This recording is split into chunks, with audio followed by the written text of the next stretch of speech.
Совсем недавно был создан в Камрате детский вокальный коллектив «Гюльджезляр», в состав которого входит 6 девчонок разных возрастов. Самой старшей из них 12 лет, а вот младшенькая Ирочка еще ходит в детский сад, но уже мечтает стать артисткой.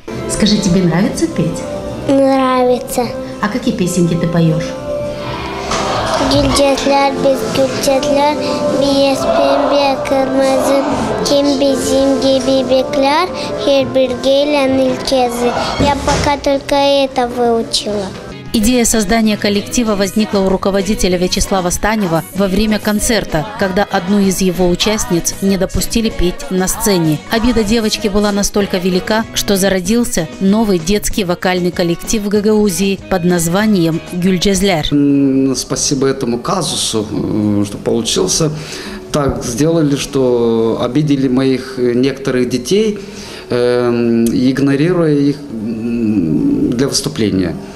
И вот тогда и зародилась у меня эта идея создать свой коллектив, где все участники будут выступать на сцене. Однако не все девочки проживают в Камрате. Большинство из них приезжают на репетиции из сел раз в неделю. Несмотря на эти неудобства, девочки хотят заниматься, развиваться и выступать на сцене. Они с удовольствием поделились с нами своей мечтой о том, кем они хотят стать, и объяснили, что их объединяет в этом коллективе.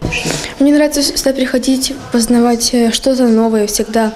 Каждый день открывать для себя что-то новое и стремиться к лучшему, стремиться, чтобы быть лучше всех и развиваться вокально. Чтобы петь, учиться. Песню про папу. Ты уже выступала на сцене с этой песней? Да. Где?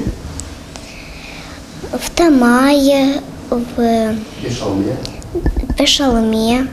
Кем ты хочешь стать? Певицей. Я с детства занимаюсь музыкой, я очень люблю петь и всегда хотела связать себя с музыкой. Мы очень дружный, сплоченный коллектив. Помогаем друг другу. У нас многое получается. Одному руководителю сложно было бы справиться с созданием нового коллектива, организацией и участием в концертах, если бы не помощь родителей, которые оказывают всяческую поддержку юным вокалистам. Собрать группу было бы очень трудно. Вячеслав Степанович неоднократно приезжал к нам в школу со своим коллективом. Поздравляли учителей на 8 марта и на День учителя. И я была прямо очарована пением этих девочек, потому что мне вообще нравится многоголосное пение. Проблем, конечно же, у молодого коллектива еще очень много. Кабинета своего нет, освещения недостаточно, костюмов на весь репертуар не хватает, транспорта нет. Самые основные проблемы – это костюмы, естественно. Но спасибо уже родителям, я, наверное, много раз буду говорить им спасибо. Они сами идут навстречу, сами своими силами покупают то, что нам надо. Вот. И вторая проблема – это кабинет. Спасибо оркестру Кадынжи.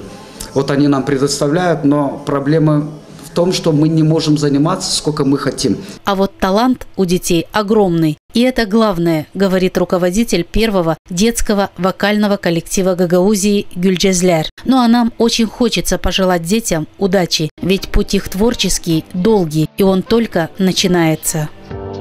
Ты любишь меня, и я верю, что во всем тебе